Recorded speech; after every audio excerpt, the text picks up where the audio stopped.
விழுப்புரம் மத்திய மாவட்ட திமுக சார்பில் விழுப்புரம் சட்டமன்ற உறுப்பினர் லட்சுமணன் தலைமையில் கோலியனூர் வட்டார வளர்ச்சி அலுவலகம் எதிரில் 100 நாள் வேலை திட்டத்தில் பெயரை மாற்றியதற்கும் 100 நாள் வேலை திட்டத்தை புறக்கணிக்கும் மத்திய அரசின் செயல்பாட்டை கண்டித்தும் அதற்கு துணை போகும் அதிமுக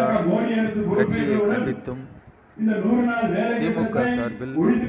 கண்டன ஆர்ப்பாட்டம் நடைபெற்றது. இந்த